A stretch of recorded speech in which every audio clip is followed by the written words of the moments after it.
Hola querida familia, muy buenos días y aquí estamos una vez más trayendo una palabra de ánimo, una palabra de aliento y pues para bendecirles a ustedes también en el nombre de Jesús, a usted y a toda la familia de amistad.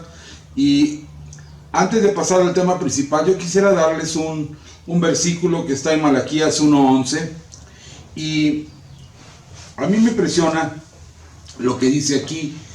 Y quiero compartirlo con ustedes, porque desde donde el sol nace hasta donde se pone, es grande mi nombre entre las naciones, y en todo lugar se ofrece mi nombre incienso y ofrenda limpia, porque grande es mi nombre entre las naciones, dice Jehová de los ejércitos. Y yo ahí te recuerdo, pues, tu ofrenda, no te olvides de tener lista tu ofrenda, puedes depositarla. Vamos a mandarles un número de cuenta, pero también, si necesitas que pasemos por ella, también con mucho gusto. La idea es que no te olvides de que al Señor se le da incienso y se le da ofrenda. Y incienso tiene que ver con la alabanza, nuestra adoración. Pero la iglesia tiene sus gastos, no porque estemos en nuestras casas, pues dejamos de tener gastos. Entonces yo te recuerdo esto para que te apliques en lo que el Señor dice. En todo lugar se ofrece incienso y ofrenda limpia. Segunda de Corintios dice que debemos dar no con tristeza ni por necesidad, porque Dios ama al dador alegre. Que Dios te bendiga. Y vamos a pasar a la palabra, Marcos capítulo 5, versículo 21. Y es una escritura muy famosa, muy conocida por nosotros, porque nos habla de dos milagros simultáneos en el mismo punto. Cuando Jesús viene de un viaje por el mar de Galilea, y dice en el versículo 21, dice: pasando otra vez Jesús en una barca a la otra orilla, se reunió alrededor de él una gran multitud, y él estaba junto al mar. O sea, quiero que te imagines la escena, porque la Biblia es para que tú imagines, que tú puedas hacer volar tu imaginación y ubicarte en las circunstancias, en el trasfondo. En el momento mismo que Jesús está bajando de la barca, ya había una gran multitud, y ahí a la orilla del mar, y estando ahí él, dice el versículo 22, y vino uno de los principales de la sinagoga, llamado Jairo, y luego que le vio, se postró a sus pies, y le rogaba mucho, diciendo: mi hija está agonizando, ven y pon las manos sobre ella para que sea salva y vivirá. Yo veo aquí la angustia, la desesperación de un padre de familia que está ante una crisis, está ante una situación muy difícil. Él está desesperado porque su hija está muy grave, está agonizando, no había hospitales, ella estaba en su casa, era su hija única, y él estaba con esa angustia, y va con Jesús, y nos dice aquí algo muy interesante. Tenemos que tomar las palabras tal cual, pero que era un hombre muy principal, era un hombre principal de la sinagoga. Nos da su nombre, pero me llama la atención porque dice que le rogaba mucho: por favor, Señor, vamos. Yo no puedo imaginar la desesperación en este punto de decirle, le rogaba mucho: Señor, por favor, ya vámonos. Y yo creo que lo jalaba y decía: Señor, por favor, apresúrate, mi hija está muriendo, necesito que vayas a mi casa, que pongas tus manos para que ella sea salva y viva. Dos cosas muy interesantes. Y pues Jesús nos hizo del rogar mucho. Él fue, dice el versículo 24, fue pues con él, y le seguía una gran multitud y le apretaban. Una gran multitud estaba ahí ya desde que había llegado, pero ahora le van siguiendo. Ellos quieren ver un milagro y ya están oyendo de que Jesús va a hacer un milagro. Entonces ellos van con Jesús y lo van apretando. Y versículo 25 sucede algo muy interesante. Pero Cuando yo veo un pero en la Biblia, es como que el preámbulo de algo, ¿no? Pero, estaba Pedro en la cárcel, dice, pero la iglesia hacía oración sin cesar por él.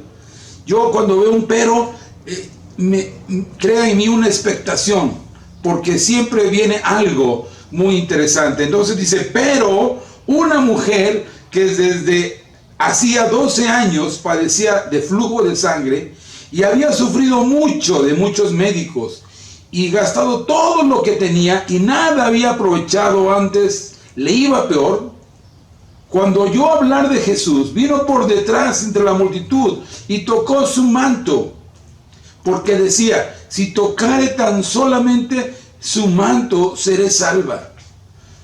Y enseguida la fuente de su sangre se secó y sintió en el cuerpo que estaba sana de aquel azote. Aquí vemos la intervención de una mujer que no quería interrumpir al maestro en su camino hacia la casa de Jairo, pero esta mujer, cuando escuchó que Jesús iba a ir, ella estaba esperando ese momento para poder tocarle, y porque ella pensaba, si yo tocare tan solo el borde de su manto, seré salva. Y así lo hizo, se abrió paso entre la multitud, y yo creo que estiró su mano y tocó el manto de Jesús, solamente el manto de Jesús. Y para todo el mundo pasó desapercibido este movimiento, pero enseguida en su cuerpo sintió que se había secado la fuente de su enfermedad, que se había secado el mal en ella, y este milagro para ella fue lo que ella había estado esperando, y había gastado tanto en médicos, pero no había podido ser curada, ¿no? Y aquí viene algo muy, muy interesante, porque dice, luego Jesús, conociendo en sí mismo el poder que había salido de él, volviendo a la multitud, dijo, ¿quién ha tocado mis vestidos? O sea, te puedes imaginar a Jesús que se detiene, va con la prisa de ir con Jairo, y de momento se detiene abruptamente para preguntar, ¿quién ha tocado mis vestidos? En medio de una multitud que lo iba apretujando, como nos aclara el evangelista.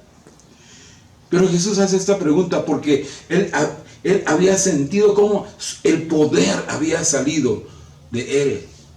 Y esto nos habla de que Jesús tiene poder sobre cualquier enfermedad. Y ese poder sale, emana de Jesús. En el cuerpo de Jesús había el poder tan fuerte que la ropa de Jesús producía ese poder. A la vez que le tocó el manto, ni siquiera le tocó el brazo, la mano, el pie, le tocó el manto.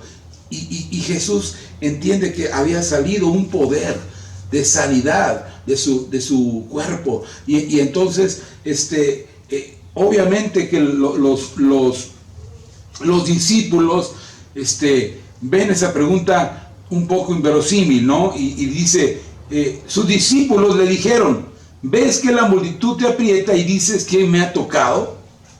Pero él miraba alrededor para ver quién había hecho esto. Él se estiraba para ver quién había recibido un milagro en ese momento. Aunque había mucha gente, pero la gente no estaba dispuesta a recibir un milagro. La gente iba para ver un milagro, pero no en ellos mismos. Era una actitud muy diferente. Esta mujer se había levantado ese día con la expectativa y con el deseo y la intención de recibir y llevarse a su casa su sanidad. Ella iba muy dispuesta, pero al ver que nadie decía nada, dice versículo 33,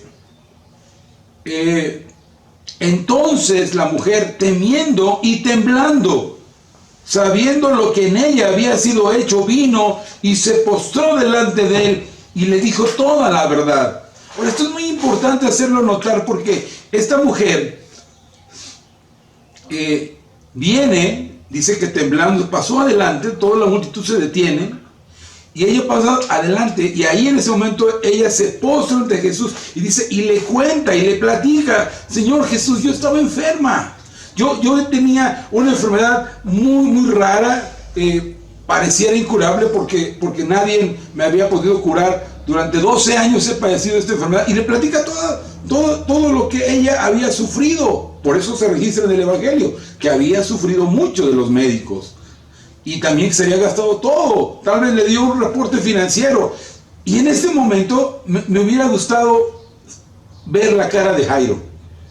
O sea, me hubiera gustado ver la cara de desesperación de Jairo, decir: "Ay, apúrate, mujer, ya acábale de contar todo a Jesús, ¿por qué no se lo resumes?". Porque él tenía una urgencia. Y a veces nos pasa cuando estamos formados, ¿no? Y alguien se mete a la fila y dice: "Oiga, la fila va aquí, ¿eh?". Yo creo que Jairo, por su mente pudo haber pasado algo así, el decir: a ver, yo lo vi primero, yo le pedí primero que fuera a mi casa. Yo no sé cuántas cosas pudieron pasar por la cabeza de Jairo, pero seguramente que empezó a tener una desesperación, porque él estaba sabiendo que su hija estaba muriendo, y ahora a esta mujer se le ocurre contarle a Jesús toda su verdad, toda la verdad, todas las cosas. ¿Por qué ella había decidido tocarle? ¿Por qué ella había creído que con tan solo tocar el borde de su manto, ella podía ser sana, podía ser salva? Y Jairo, aunque no se registra que haya dicho alguna palabra, pero yo creo que su rostro estaba demudado, yo creo que estaba completamente angustiado, porque eran minutos preciosos, y esos minutos para él era la diferencia entre la vida y la muerte de su hija. Y estaba hablando esta mujer con Jesús, y Jesús estaba escuchándola, porque si algo tenía Jesús es que escuchaba a la gente. Y dice: mientras él aún hablaba, ¿quién? Jesús estaba todavía hablando con la mujer. Vinieron de casa del principal de la sinagoga diciendo: tu hija ha muerto, ¿para qué molestas más al maestro? Wow. Si Jairo tenía una poquita de esperanza, aquí vino la cosa peor, porque le dijeron: tu hija ha muerto, ya no tiene caso que molestes más al maestro. Y, amados, estamos entrando ya a una etapa más, a un momento crítico. Yo creo que es el punto crítico la siguiente semana que vamos a pasar en cuanto a lo que estamos viviendo, y muy probablemente ese espíritu de muerte esté en nuestros pensamientos. Y yo no sé cuánto te has preguntado: y si yo me enfermo, ¿qué va a ser de mi familia? Y si se enferma mi mamá, se enferma mi papá, mi abuelito y mi abuelita. Yo he escuchado a mucha gente que dice: es que ya están grandes, es que los cuidamos porque ya están grandes. Y yo creo que hay un espíritu de muerte cirniéndose sobre nuestra nación, sobre nuestras familias, sobre nuestra casa. Y todas las medidas que estamos tomando ahorita son muy buenas, y está muy bien. Y es la iglesia en casa en estos momentos. Pero nosotros necesitamos entender que todo esto es un momento crítico, que es un momento muy difícil para nosotros. Yo creo que un momento muy similar al que estaba viviendo Jairo. Uno de su familia, alguien de su propia sangre, había muerto por una causa. Y yo estaba pensando en cómo somos tan factibles, en el sentido de que un virus que no vemos, nadie lo va a conocer de nosotros, al menos en fotos sí, pero en vivo de nosotros tenemos un acceso a un microscopio electrónico para ver el virus, ¿verdad? Pero todo mucho espantado. Y yo puedo ver que es ese espíritu de muerte, ese espíritu de incertidumbre. ¿Qué va a pasar? ¿Qué va a suceder? Nosotros tenemos que oír la voz de Dios, porque yo puedo ver en Jairo cómo nosotros estamos en este punto crítico. Pero quiero ver, Jairo no vuelve a decir ni una palabra, no se registran palabras de Jairo, pero lo que yo puedo ver es que Jairo escuchó la voz de Jesús. Dice aquí, pero Jesús, aquí hay otro pero que hace la diferencia. pero Jesús.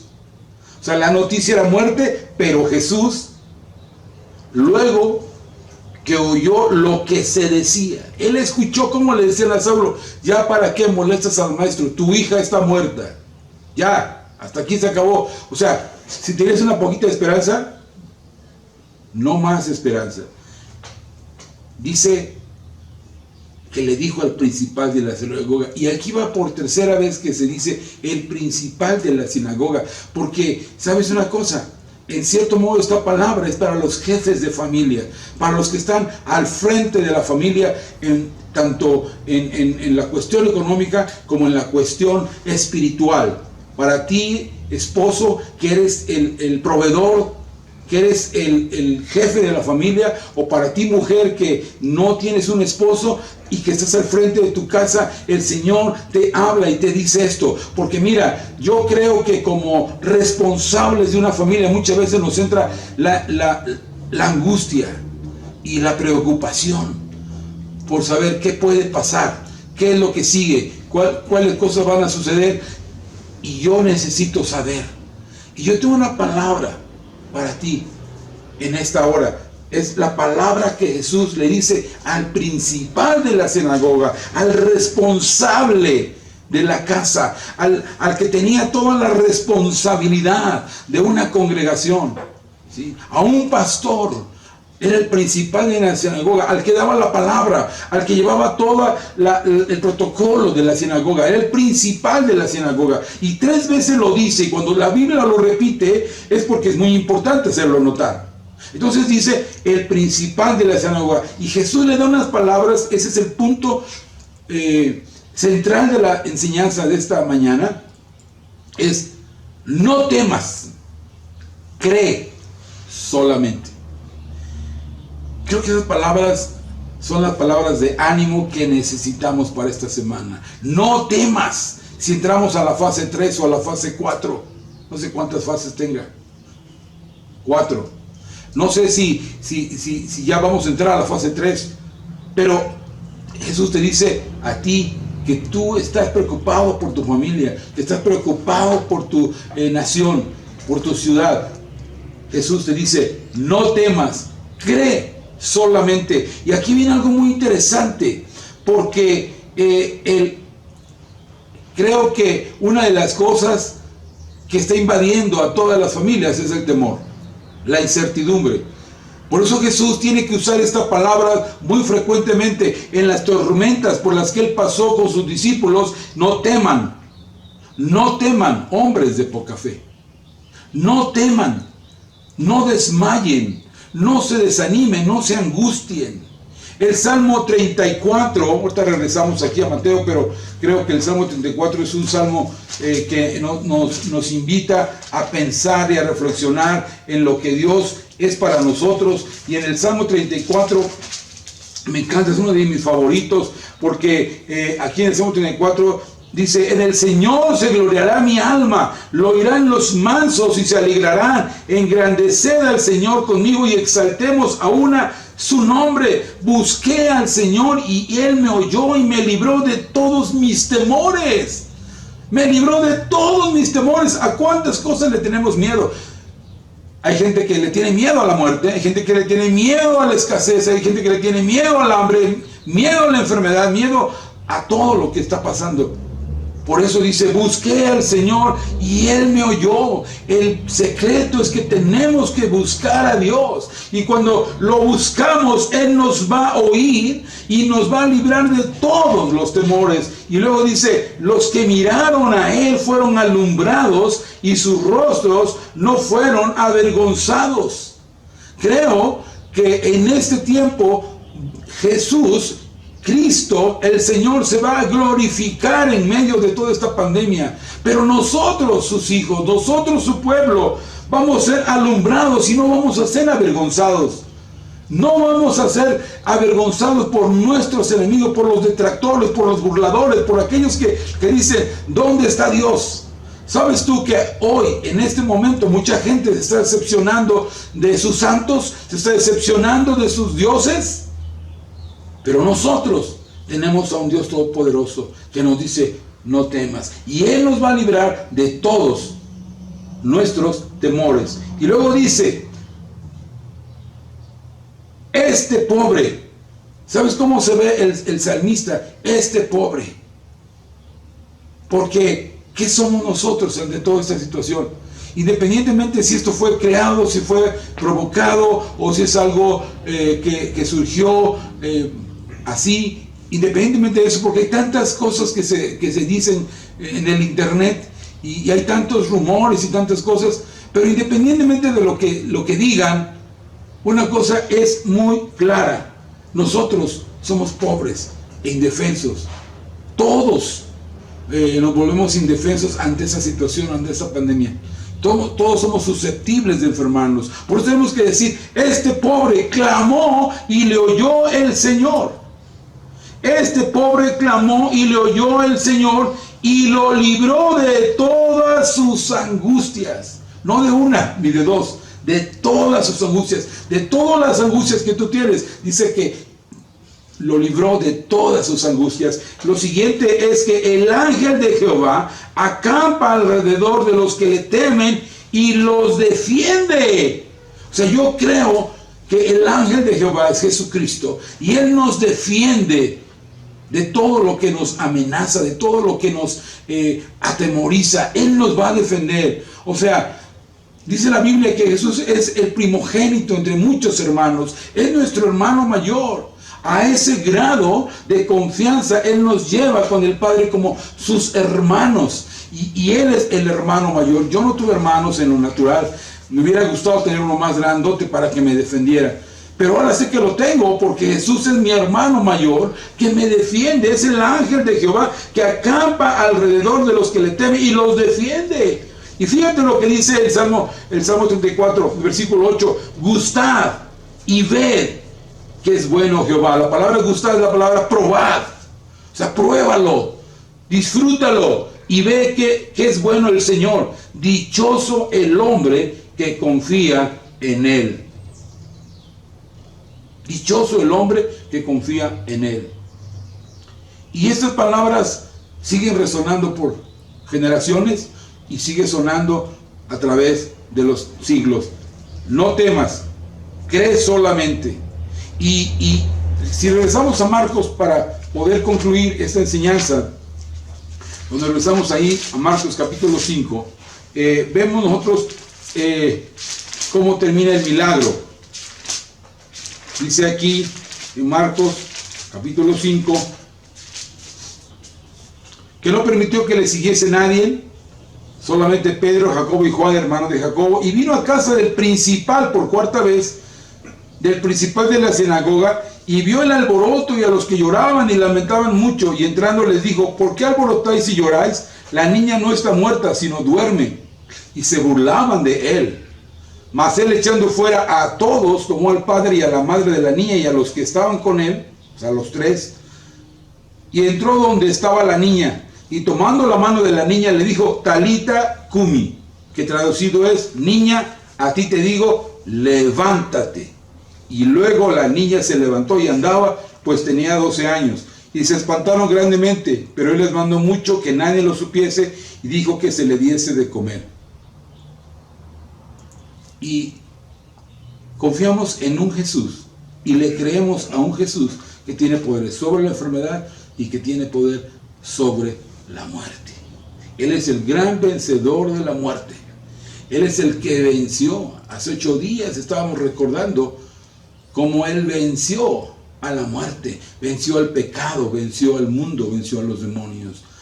Y nosotros no estamos exentos de pasar momentos difíciles. Él nos advirtió: en el mundo tendréis aflicción, pero confiad, yo he vencido al mundo. Y nosotros estamos en esa confianza de que no solamente nuestro gran Dios y Salvador, que Él es también nuestro sanador y que es el que nos defiende. Él es nuestro campeón. Él es el que está por nosotros y está con nosotros y está en nosotros. Esa es la gran verdad que nos enseña este pasaje del Evangelio. Este hombre principal de la sinagoga pudo ver que su hija volvió a la vida por el poder de Jesús. Y una cosa interesante, que nosotros hemos creído en ese mismo Salvador y Señor Jesucristo. Yo quiero que oremos, que hagamos una oración de confianza en el Padre, en el nombre de Jesús. Nosotros declaramos que estamos confiados y que estamos en sus manos, guardados en el hueco de su corazón, y que ahí están las familias de la iglesia, cada uno de ellos, y todos los que nos escuchan pueden hacer suya esta declaración de fe, porque nosotros tenemos fe, no tenemos temor y creemos que Jesús es el Señor. Que Dios les bendiga a todos. Amén.